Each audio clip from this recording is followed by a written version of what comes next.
பனித்துளிகள் November 11, 2025. இன்றைய தியானத்திற்கான தலைப்பு உலக பொக்கிஷம் வீண். தியான வசனம் மத்தேயு 19:21. இயேசு, நீ பூர்ண சர்க்குணனாய் இருக்க விரும்பினால் போய் உனக்கு உண்டானவைகளை விற்று தரித்திரருக்கு கொடு, அப்பொழுது பரலோகத்தில் உனக்கு பொக்கிஷம் உண்டாயிருக்கும், பின்பு என்னை பின்பற்றி வா என்றார். அமெரிக்காவில் உள்ள டல்லாஸ் பட்டணத்துல பாப்டிஸ்ட் சபையின் நீண்ட கால போதகராக இருந்தவர் ஜார்ஜ் ட்ரூவர்ட் என்பவர்.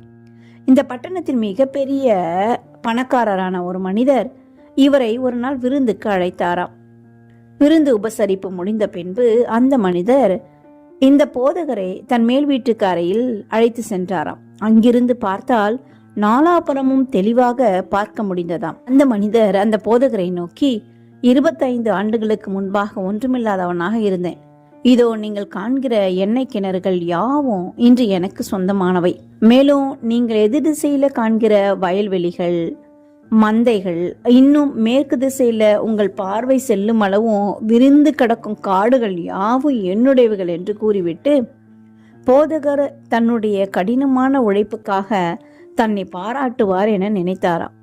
ஆனால் போதகர் அன்போடு தன் கரத்தை அவருடைய தோளில் வைத்து வானத்துக்கு நேராக மறு கையை நீட்டி, அங்கு உங்களுக்கு என்ன சேர்த்து வைத்திருக்கிறீங்க என்று கேட்டாராம். அந்த செல்வந்தர் மிகவும் நடுங்கினவராய், இதுவரையில அதை குறித்து சிந்திக்கவே இல்லை என்றாராம். தேவனுக்கு பிரியமானவர்களே, தேவனை தேடாதவர்கள் எவ்வளவு பெரிய ஐஸ்வர்யவானாக வாழ்ந்தாலும், எத்தனை பெரிய பதவி வகித்தாலும் பரலோகம் சேர முடியாது என்ற சத்தியம் மிகவும் முக்கியமானது. நித்தியத்துக்காக ஆயத்தப்படும்படி மனிதனுக்கு கொடுக்கப்பட்டுள்ள காலம் இந்த உலகம் வாழ்வு மட்டுமே என்று எலன் ஒயிட் அம்மையார் கூறுகிறார்.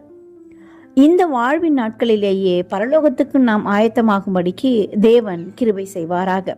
பரலோகத்திலே பொக்கிஷம் சேர்த்து வைப்பதை குறித்து நீங்கள் இதுவரைக்கும் சிந்திக்கவில்லை என்றால் இனிமேலாவது சிந்தியுங்க. மத்தேயு 6ஆம் அதிகாரம் வசனங்கள் 19 - 21 வரைக்கும் வாசித்து பார்த்தால், பூமியிலே உங்களுக்கு பொக்கிஷங்களை சேர்த்து வைக்க வேண்டாம், இங்கே பூச்சியும் துருவும் அவைகளை கெடுக்கும், இங்கே திருடரும் கண்ணமிட்டு திருடுவார்கள்.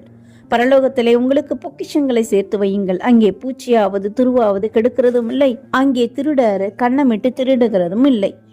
உங்கள் பொக்கிஷம் எங்கே இருக்கிறதோ அங்கே உங்கள் இருதயமும் இருக்கும் என்று இயேசு சுவாமியே கூறியிருக்கிறார். எனவே நாம் பூலோகத்தில் அல்ல, பரலோகத்திலேயே பொக்கிஷத்தை சேர்த்து வைப்போம். தேவன் நம்மை ஆசீர்வதி. பரந்த நாள் உங்களுக்கு இனிய நாளாயிருக்கட்டும்.